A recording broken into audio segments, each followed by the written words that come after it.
Jueves 5 de marzo. Saludos, señoras, señores, bienvenidos un día más a este espacio, a esta revista de prensa, a este lugar que reservamos para la lectura, el comentario de las informaciones que aparecen publicadas en los periódicos cordobeses, tanto en papel, Diario Córdoba, ABC y El Día, como la prensa digital. Y hoy, como cada joven, nos acompaña Alfonso Alba. Alfonso, bienvenido. Muchas gracias, buenos días. Director de Diario Digital Cordópolis. Bueno, hoy las portadas de los periódicos fundamentalmente se ocupan de la huelga de la enseñanza que vivió ayer por la comunidad educativa, con titulares dispares. Empezamos en cuanto a la prensa escrita. El diario El Día titula "La comunidad educativa toma la calle", la fotografía que firma Juan Ayala. Unas 6.000 personas, dice el diario Grupo Yolí, protestan en Córdoba por el decreto de escolarización de educación. Él lo tiene. El diario Córdoba parece que en cuanto a los números al menos se pone de parte de los manifestantes o de los protestantes, valga la expresión. La enseñanza pública, dice el diario Córdoba, saca músculo en la calle, con una foto que firma J. González, y también, bueno, pues parte de la manifestación que ayer culminó esa jornada de protesta. Y el diario ABC se pone de parte de la Junta, al menos en cuanto al número de participantes, el seguimiento, y titula "Pincha la huelga política en educación". Una foto pequeñita que no tiene firma y la que aparece se ven 2 o 3 personas manifestándose. Como siempre, Alfonso, ni tanto ni tan calvo. Decían los convocantes del paro que en torno al 80% de seguimiento. Dice la Junta que en torno al 12%. Eso al final nos lleva siempre lo mismo, que ni uno ni otro dice la verdad, porque la cifra es tan dispar que es imposible que uno de los dos tenga razón. Desde luego. Yo la verdad que tampoco sé muy bien qué pensar, si fue un éxito, que no lo creo, o si, como dicen los compañeros de ABC, la huelga pinchó, que tampoco lo creo. Creo que fue una mezcla de las dos cosas, ¿no? Los datos que nos aportó la Junta son los datos de la plataforma Seneca, son los datos oficiales que ellos tienen, y de hecho cuantificaban con el número exacto de profesores que habían ido a clase y el número exacto de profesores que no habían ido a clase y que habían secundado la huelga.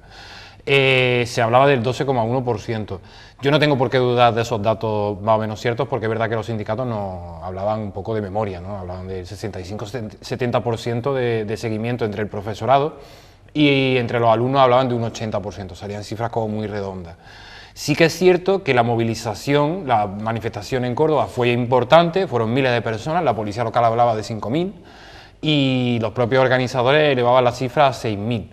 Lo cual a mí me lleva a pensar que efectivamente hubo una huelga no importante en los institutos, pero sí que hubo una movilización en la calle bastante notable. Una movilización que no olvidemos, de la que no solamente formaba parte los profesores, sino que a la protesta acudieron pues alumnos, y acudieron padres y madres de alumnos, y acudió pues gran parte de la sociedad civil en Córdoba, que sabemos que también está muy movilizada. Dicho todo esto, tratándose de la primera huelga que la educación le convoca al nuevo gobierno de la Junta, creo que la respuesta no fue la que esperaban los convocantes.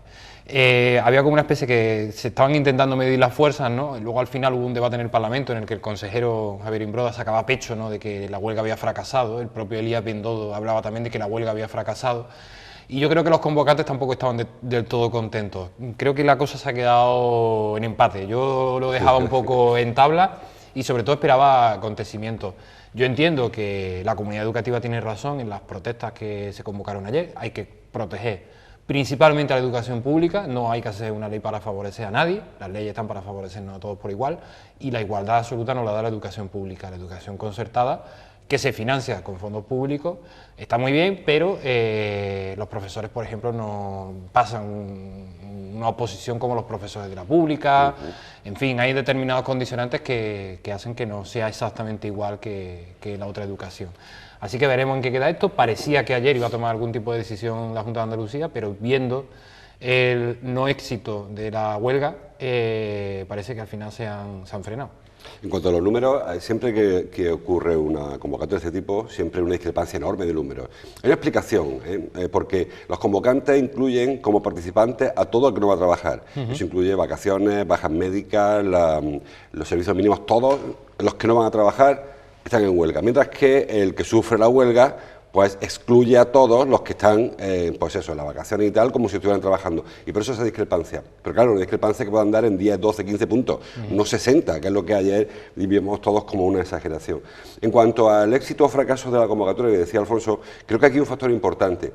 En principio se planteó como una plataforma en defensa del sistema público, de la educación pública, pero luego se fue politizando. Entró el PSOE, entró Izquierda Unida o Adelante Andalucía. El PSOE además que ha estado gobernando en Andalucía 30 años y claro, ahora quizás raspa un poquillo, ¿no? Que después de estar 30 años con problemas serios en la educación, de asentismo, de abandono, de fracaso escolar, de informes PISA demoledores, que ahora venga el PSOE a decirle a la Junta, antes de que empiecen, al PP o a Ciudadanos en este caso, qué mal lo estáis haciendo, quizás ha echado para atrás a mucha gente. Desde luego, y cuando sabemos que en los últimos años del gobierno del PSOE de la Junta de Andalucía, si algún tipo de educación se ha favorecido, ha sido precisamente la concertada. ¿Por qué? Por una razón económica, y yo no entro en ideología o no, y es que la concertada es más barata que la pública, porque los profesores cobran menos, básicamente. Y el PSOE, las últimas decisiones que tomó, estando en el gobierno de la Junta, fue favorecer los conciertos educativos con un montón de escuelas privadas que se convirtieron, se transformaron directamente en concertadas. Por eso choca un poco yo. Siempre digo que en las movilizaciones, en el momento en el que aparecen los partidos, están muertas. En el momento en el que aparecen banderas, están muertas. Por ejemplo, las movilizaciones de los agricultores, que estamos viendo que sí que están teniendo mucho éxito, gran parte del éxito se debe a que se han unido todas las organizaciones agrarias, también algún sindicato, y se integra algún partido. Pero en las movilizaciones tienen completamente prohibido que aparezca ninguna simbología política. No hay bandera de ningún tipo, más allá de la bandera española, la bandera de Andalucía, y alguna referencia a Saja, COA, UPA, pero tampoco son como estas banderitas que se van repartiendo en manifestaciones que vemos gigantescas, comisiones obreras, UGT, etcétera, etcétera. Por tanto, yo creo que sí, que ahí da bastante la clave, porque la comunidad educativa es muy diversa.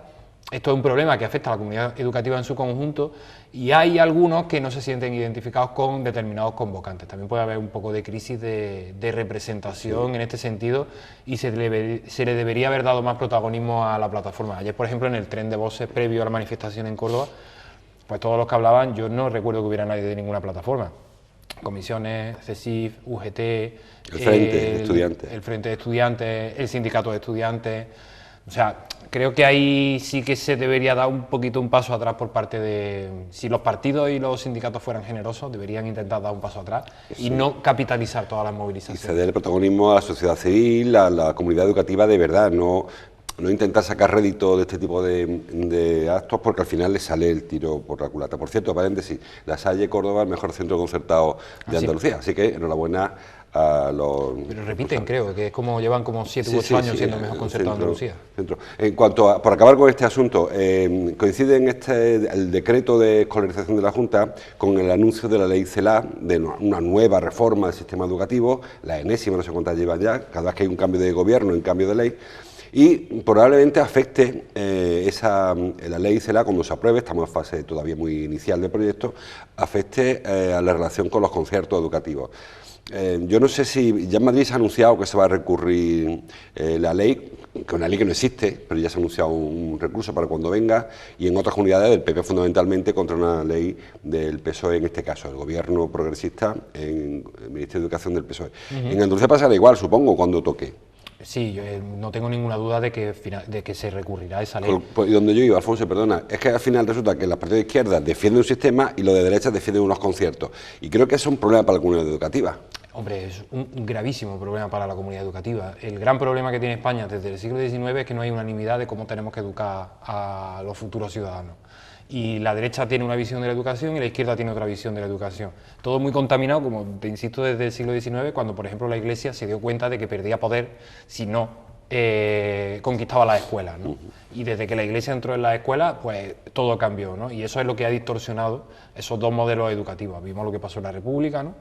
que pues bueno, pues la izquierda se echó a abrir escuelas públicas y alfabetizar a toda la población, y lo que después pasó en el franquismo.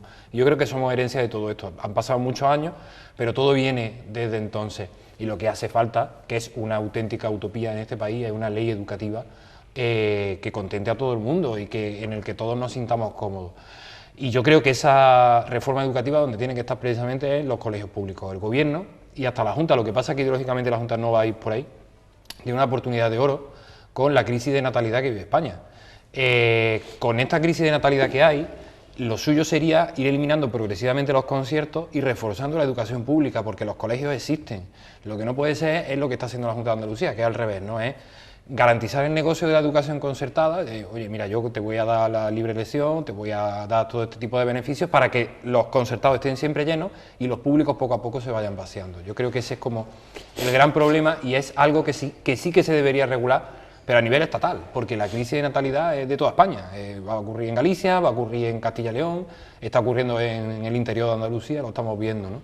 Y bueno, es una utopía que creo que ni tú ni yo veremos nunca. No, probablemente no. En cualquier caso, hay una singularidad con los conciertos educativos que no ocurre con los conciertos sanitarios o asistenciales, y es que cuando la Junta de Andalucía concierta en un hospital Cruz Roja para que haga una intervención, que es mucha, San Juan de Dios, se aplican los protocolos de Reina Sofía en Cruz Roja. Aquí se aplica un protocolo, se firma un concierto entre la Junta de Andalucía y el Carmen, pero no se aplica ningún protocolo. El Carmen hace su educación como quiere, no se le dice, oye, te pago la educación, pero a cambio tenés que seguir estos criterios. Los públicos, que pareciera lo más lógico, yo pago, yo mando, aquí te doy el dinero, pero tú a la educación que tú quieras, que creo que esa es la singularidad que tiene estos conciertos. Eso es un gran problema, y ahora que has citado el tema de la diferencia de los conciertos sanitarios, este decreto supuestamente persigue la libre elección de colegio por parte de los padres, ¿no? En la sanidad, tú estás pagando tu seguridad social, pero tú no tienes libre elección de hospital. Tú no puedes ir a Quirón, no puedes ir a la Cruz Roja, no puedes ir a San Juan de Dios, a no ser que el Hospital Reina Sofía esté saturado y te deriven allí y se aplican los protocolos del Reina Sofía. O sea, ahí es donde está un poco la gran diferencia y como esta distorsión, ¿no?, que favorece a estos colegios privados.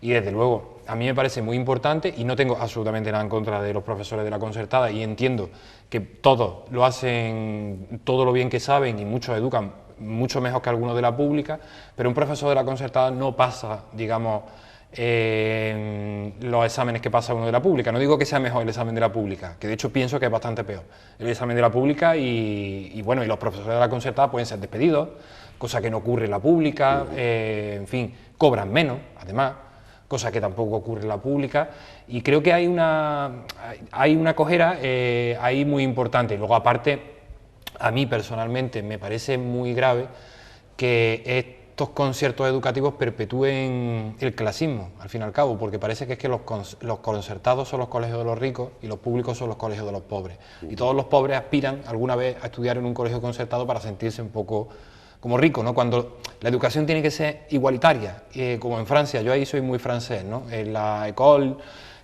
francesa da igual que vengas del chalet más rico de París o que vengas de una banlieue de los suburbios, que al final la escuela te iguala, porque tú estás formando a ciudadanos que luego, por supuesto, cada uno tiene una realidad económica, pero al menos que la educación sea la misma para todos.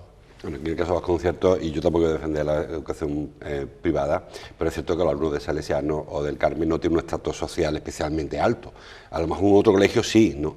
Pero esos conciertos sí que están igualando de alguna manera y permitiendo que familias que querían llevar a su hijo a un colegio privado puedan hacerlo ahora porque se convierte en público. Lo que yo critico es que no se convierta en público. Claro. O sea, yo pago, convierte este colegio en público y atente a las normas del colegio público.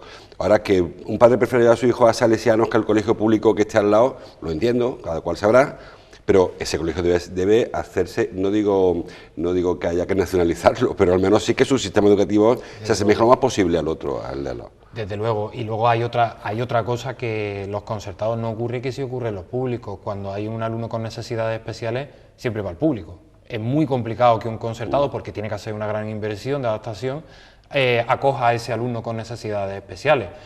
Alumnos conflictivos casi siempre acaban luego en el público también. En los concertados es muy complicado que acaben encajando.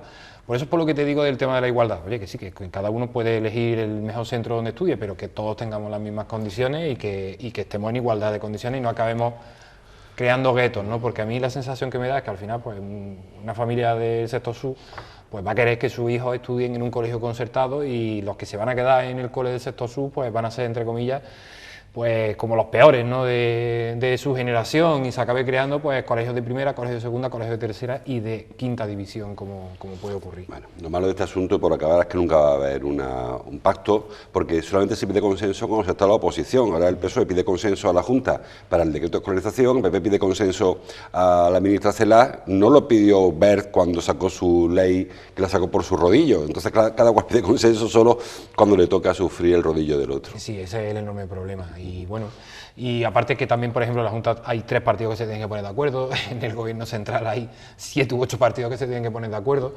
y bueno, veremos a ver cómo sale al final todo esto, pero no creo que encontremos una buena solución. Por eso yo siempre aspiro a que Europa sea la que apruebe leyes de educación para todos los europeos. Sí, que sea la que nos iguale y que se vayan cerrando brechas, y si a lo mejor hay que empezar de arriba abajo, de abajo arriba, bueno, pues que empiece por donde quieran, pero que se acabe cerrando la brecha. Coronavirus. No hay coronavirus, como el diario Cordópolis ha puesto en marcha un contador, que sigue a cero, afortunadamente. Yo soy de los que piensan que ya existe coronavirus en Córdoba, no está detectado, porque es muy difícil que no haya un caso de coronavirus. Lo que pasa es que hasta que un paciente no entre en una neumonía grave al hospital, nadie sabrá que tiene un coronavirus, pensará que es una gripe. Porque, como siempre digo, el coronavirus se cura con paracetamol y se sufre como una gripe. Y el que lo tenga en su casa ahora, que esté tosiendo o que esté con algún tipo de síntoma, con fiebre, piensa que es un catarro, y hasta que no se vaya un poquito a más, por eso cuando aparece uno, aparecen de pronto 10, porque aparece él y todo su entorno que está contagiado. Al que le hacen el análisis claro, que además no son baratos, que creo que vale cada análisis 3.000 euros, cada test, perdón. Sí, bueno, nosotros hemos puesto una especie de contador porque parece que todo el mundo tiene muchas ganas de que haya un caso de coronavirus en Córdoba, ¿no? Estamos leyendo y estamos viendo que se están publicando historias de sospechas, gente que aíslan, gente a la que hacen pruebas. Bueno, nosotros hemos decidido no publicar sospechas, porque tampoco se trata de alarmar a la población más de lo alarmada que ya está, ¿no? Sí. Porque no hay nada más que poner la tele y es coronavirus para arriba, coronavirus Todos para los días abajo. abrimos con los coronavirus, los informativos. Pero lo que sí que hacemos en la crónica que publica hoy el compañero Juan Velasco es analizar cómo el coronavirus y la crisis del coronavirus ya está afectando a Córdoba, aunque no tengamos casos. Pues ayer se canceló un congreso de dermatólogos que había en Córdoba, la universidad ha decidido que los alumnos de medicina y enfermería no hagan prácticas en los hospitales, estamos viendo cómo se están empezando a cancelar reservas hoteleras, que lo publicamos ayer, y no pocas, sino bastantes, principalmente para Semana Santa. Estamos viendo cómo Julia Figueroa no puede ir a Marruecos a competir en judo y prepararse para la Olimpiada en un campeonato importantísimo que había, como el Córdoba Club de Fútbol está llamando a la tranquilidad de sus aficionados que el partido con el Cartagena va a poder ir público. O sea, no hay casos de coronavirus en Córdoba, que puede ser que hoy hemos puesto el contador a cero y a las 12 creo que la Junta manda el parte y tengamos 10 casos en el Hospital Reina Sofía, que no lo creo, porque ayer también el rumor de que había 3 personas aisladas, todos son desmentidos, ¿no? Una turista italiana que también había dado positivo, mentira, todo es mentira. Por eso intentamos un poco... Vamos a intentar, nosotros los medios, ya que no lo están siendo tampoco las autoridades, porque los medios no somos los que estamos decretando aislamiento de un hotel entero en Tenerife, ni nada de eso, ni cancelando partidos de fútbol, pero vamos a intentar contarle a la gente de verdad lo que está pasando para que cada uno pues, pueda tomar sus propias decisiones, porque es verdad que ese miedo existe. Bueno, y otras consecuencias del coronavirus en Córdoba, que hemos contado también, ha sido pues, que la gente ha agotado las mascarillas en la farmacia, y de hecho es imposible encontrar una mascarilla en alguna farmacia de Córdoba, a no ser que pagues por ella pues 200 euros en 1000 anuncios y sí, todo este tipo de páginas. Así que, como dice Siniestro Total, ante todo, mucha calma.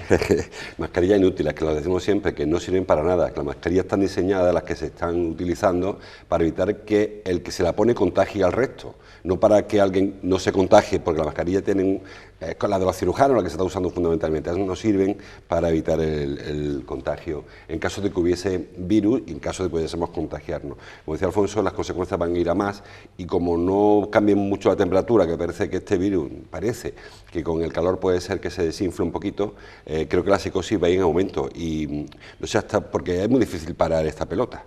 Es imposible parar esta pelota, sobre todo porque estamos viendo lo que está ocurriendo a nuestro alrededor. China ha decretado aislamiento a ciudades enteras de millones de habitantes. Es verdad que China es un régimen autoritario y que esas cosas, entre comillas, un gobierno las puede hacer en un régimen autoritario, las sufre la población. Pero ya estamos viendo lo que está pasando en Italia.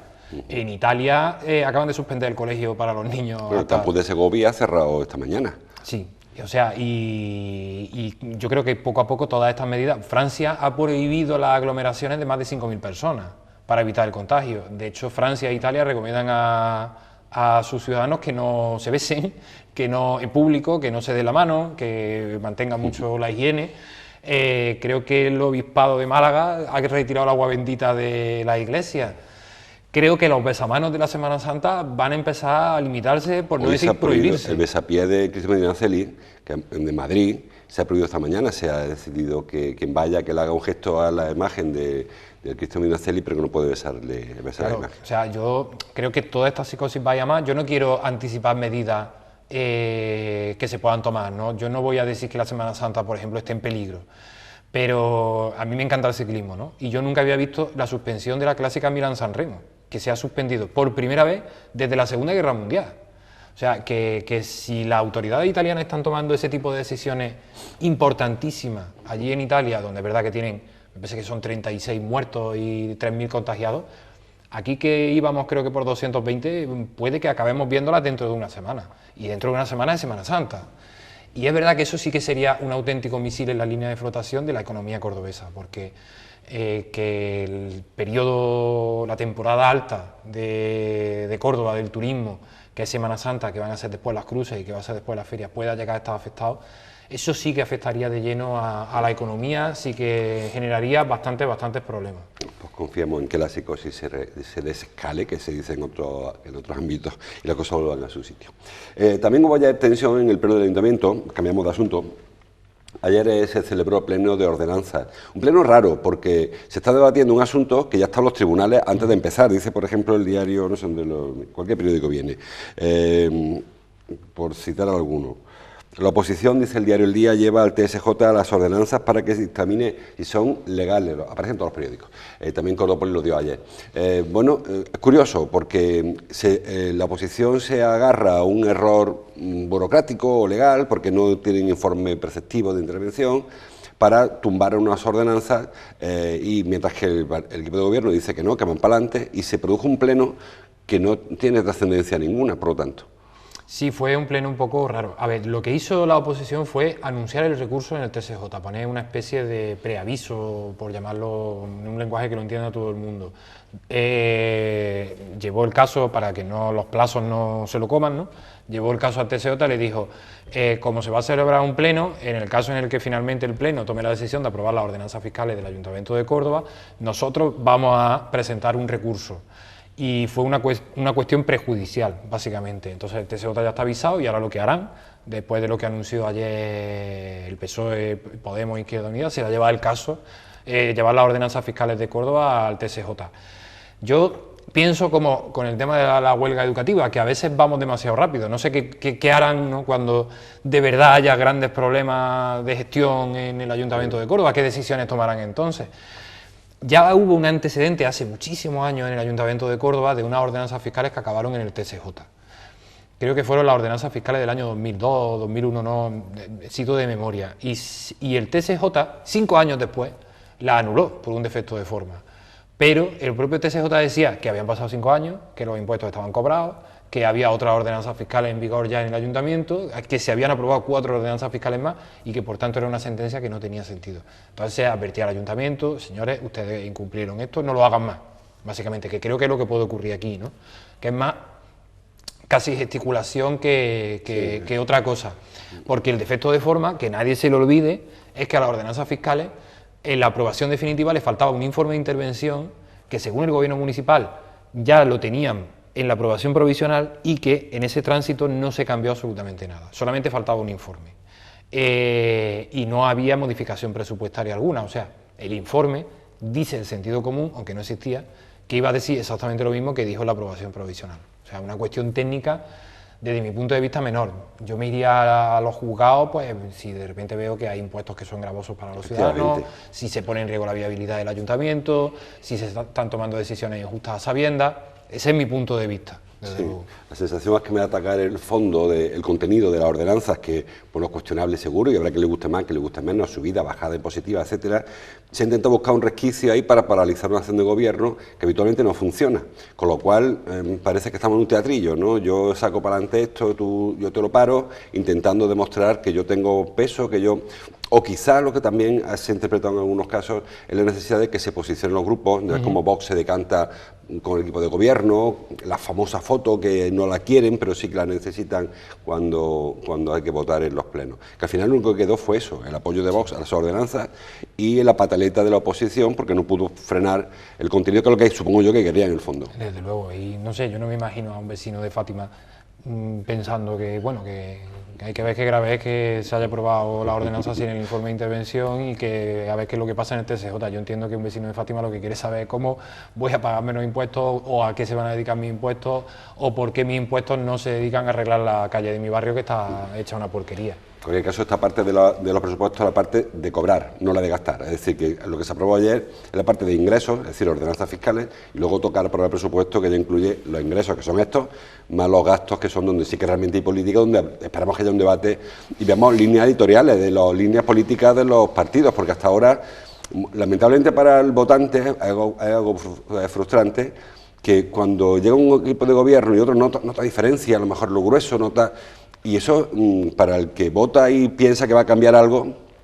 Y es peligroso, porque al final los ciudadanos tienden a pensar que Que casi son que es todos mejor iguales. que no gobiernen los tecnócratas, ¿no? Que haya funcionarios que aprueben unas oposiciones de gobernar una ciudad, porque de todas formas, da igual lo que hagan, no se va a cambiar prácticamente nada. Aún así, es verdad que las ordenanzas todas tienen ideología, y Sí, estas sí, las tienen. está claro. Aquí se baja el IBI de rústica mucho, y esto beneficia a muy pocos propietarios que tienen grandes extensiones de terreno en el término municipal de Que Córdoba. es muy grande, por cierto, hay Que mucho campo. creo que el de capital de provincia creo que es el más grande que hay en España, y en Córdoba el segundo después de Don Nachuelo.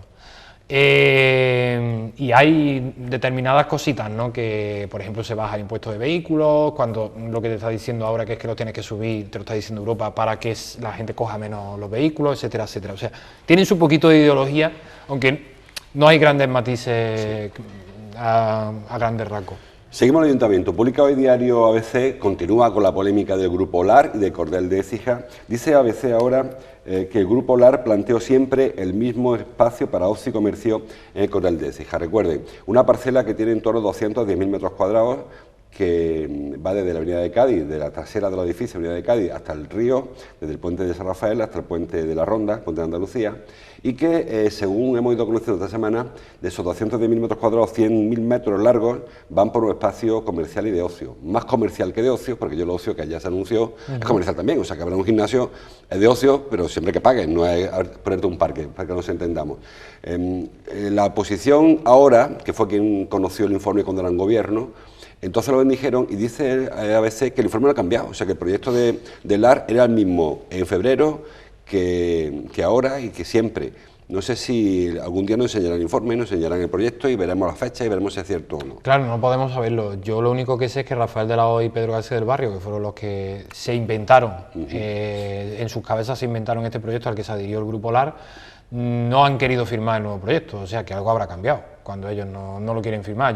Yo siempre entendí que era un proyecto muy vinculado al turismo y muy vinculado al ocio, más allá de la parte comercial sobre la que ya ha advertido Comercio Córdoba. No lo sé, yo no he visto el proyecto, no conozco demasiado bien las modificaciones, sé que está en la gerencia de urbanismo siendo estudiado por muchos técnicos, no es que los técnicos estén encerrados bajo 4 llaves, ¿no? Pero no hay mucha transparencia en cuanto a lo que están viendo, ¿no? Y yo también lo entiendo porque tienen que trabajar sin presión. Así que creo que la semana que viene se comprometió el presidente de la gerencia, Salvador Fuentes, a mandárselo a todos los grupos municipales cómo está el proyecto, y ahí será cuando podamos salir de dudas y cuando podamos decir, oye, pues mira, entiendo que esta parte comercial puede afectar gravemente al comercio local en Córdoba o no. Yo hay un proyecto que tampoco entiendo mucho, porque cuando estamos viendo lo que está ocurriendo con los centros comerciales en todo el mundo, que en Estados Unidos se están cerrando porque la gente compra por internet, no lo entiendo que haya un centro comercial más aquí en Córdoba, cuando se quiera abrir uno en Rabanales 21, cuando se quiera abrir otro en la carretera de Palma. Fácil, porque esto necesita mínimo 4 o 5 años de trámite urbanístico, mientras que los otros centros comerciales podrían abrir podrían empezar la obra en meses, si quisieran. Por eso no acabo de entenderlo. Yo creo que está muy asociado a un gran movimiento urbanístico y a un gran movimiento de construcción de vivienda libre. Bueno, de todas formas, ojo con, ya hemos comentado esta semana, con las restricciones de la Confederación, que estamos hablando de construcciones junto a la orilla de Guadalquivir, con limitaciones serias, que todo el barrio, toda orilla derecha, la margen izquierda de Guadalquivir, tiene restricciones muy serias, por supuesto nada de construir bajo cota, para nada, y en este caso es que está pegado al río, o sea que incluso lo que se construye allí se va a construir, si algún día se construye algo, con unas limitaciones muy serias. Así es, así es. Yo por eso tengo muchas dudas de que este proyecto lo vayamos a ver, más allá de que se inicien los trámites y de que evidentemente esos terrenos, que yo no sé de quién son, se revaloricen mucho, que a mí me suena, y el Grupo Olar no es un grupo poco fiable, todo lo contrario, es un grupo bastante importante a nivel nacional, pero me suena mucho a todo lo que ha pasado con los terrenos del Arenal, aquel famoso grupo Tremón creo que se llamaba, que de repente metió una innovación en la gerencia de urbanismo para recalificar muchísimo suelo y que de repente pues ese suelo pues que valía 4 duros, valiese 400 veces lo que valía y podía acudir a los bancos para conseguir financiación. Me suena un poco a eso, tengo que verlo para obtener una opinión bastante mejor formada. Bueno, vamos terminando. El diario Córdoba trae referencia a la autovía del Olivar, dice que Fomento revisará el tramo entre Lucena y Las Navas, en la Nava de El Pillar, un tramo eterno, que yo no sé cuándo un día se terminará esa autovía del Olivar, que se paró, bueno, y de hecho ahora el proyecto que data del 2010 creo, ya no sirve, ahora le ocurre lo que al desdoblamiento de la Granada-Badajoz, que ha pasado tanto tiempo que ahora cuando llega el informe dice a los técnicos que ha cambiado la normativa, ha cambiado las características de los proyectos y hay que empezar otra vez. Hay que empezar, no de cero, porque el proyecto más o menos yo creo que va a ir por el mismo sitio, pero sí que hay que adaptar la normativa pues, a nuevos criterios medioambientales que hay en la zona, nuevos criterios de movilidad y nuevos criterios de cómo se tienen que construir la autovía. Claro, los proyectos al final acaban caducando, hay que revisarlos y luego hay que reservar dinero para construirlos. Bueno, es una autovía importante, creo que el tramo más urgente es Puente Genil-Lucena y Puente Genil, provincia de Sevilla. Luego es menos urgente ya desde unirlo con Jaén, ¿no? con la provincia de Jaén, que es el proyecto que existe, ¿no?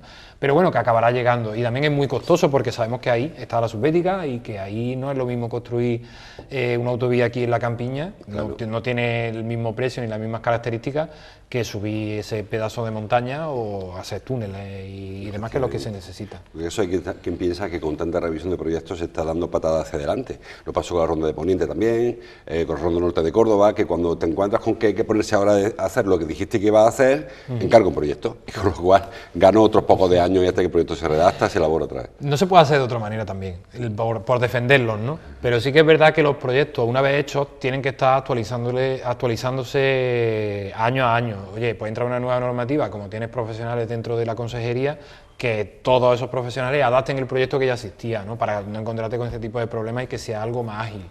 Pero es verdad que ocurre en todos sitios y hay normativas que, por ejemplo, la Ronda Norte de Córdoba, que se proyectó en el año 2010, es absolutamente imposible que con lo que se proyectó en 2010 cumpla la normativa en el año 2020, porque ha cambiado muchísimas cosas. Por eso yo tengo que ver que se construya la Ronda Norte en Córdoba. Y bueno, esto se acabará construyendo, pero no al precio, ni con las características, ni con el diseño que se hizo hace 10 años. La Diputación, dice el diario El Día, invertirá 2.300.000 euros en la estación depuradora de tratamiento de Sierra Bollera, una estación que da cobertura a los municipios del Alto Guadiato. El agua tiene problemas de calidad en esa zona, se va a invertir un dinero importante para ello, que no completa ni mucho menos la red. Los municipios sí que tienen muchos problemas, los municipios del pantano de Innájar tienen muchos problemas, tanto de cantidad como de calidad del agua que reciben, y parece Córdoba contentísima como de tanto pantano que no ha solucionado ni la depuradora de las residuales, ni siquiera el abastecimiento potable.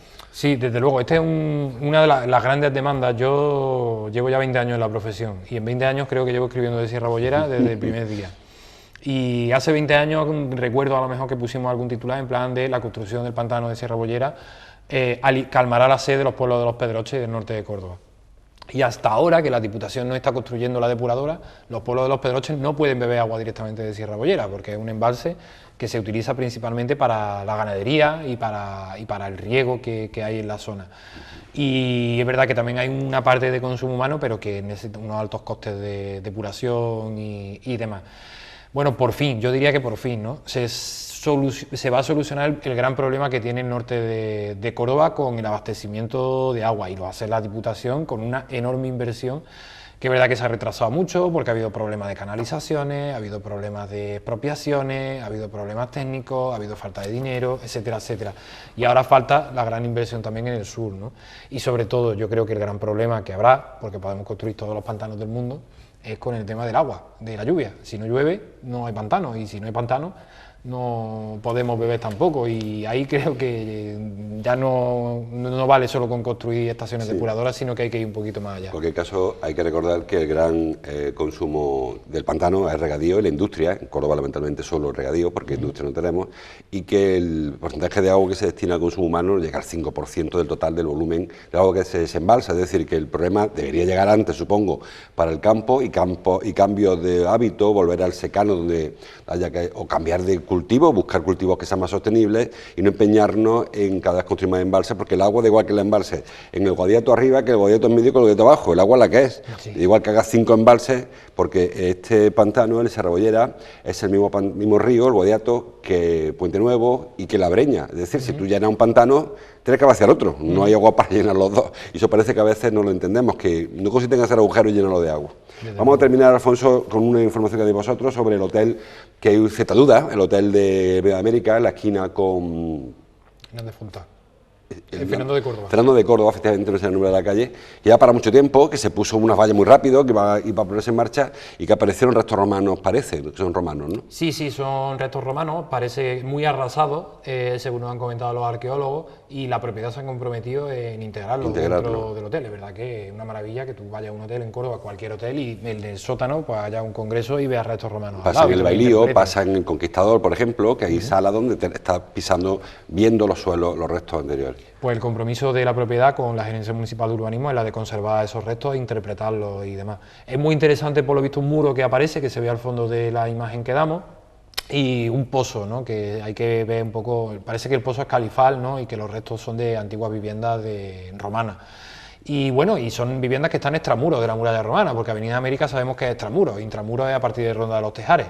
O sea que también es como un hallazgo sorprendente. Y ahora ya por fin, después de la excavación arqueológica, que ha sido muy rápida, todo hay que decirlo, la propiedad, que es Hernández Fontá, ya puede construir un nuevo hotel de 4 estrellas, justo enfrente de la antigua estación de tren, y muy cercana a la nueva estación de tren. O sea que un nuevo recurso turístico para Córdoba, que esperemos que el coronavirus no acabe fastidiando al turismo. No lo termine. Bueno, pues lea la información en Cordópolis, lea los periódicos, terminen de completar este programa nuestro, leyendo la prensa, bajando el kiosco, entrando por internet. Gracias, Alfonso. Muchas gracias a vosotros. Espero el jueves que viene, gracias a ustedes, les espero mañana. Hasta entonces, como siempre, gracias por su atención.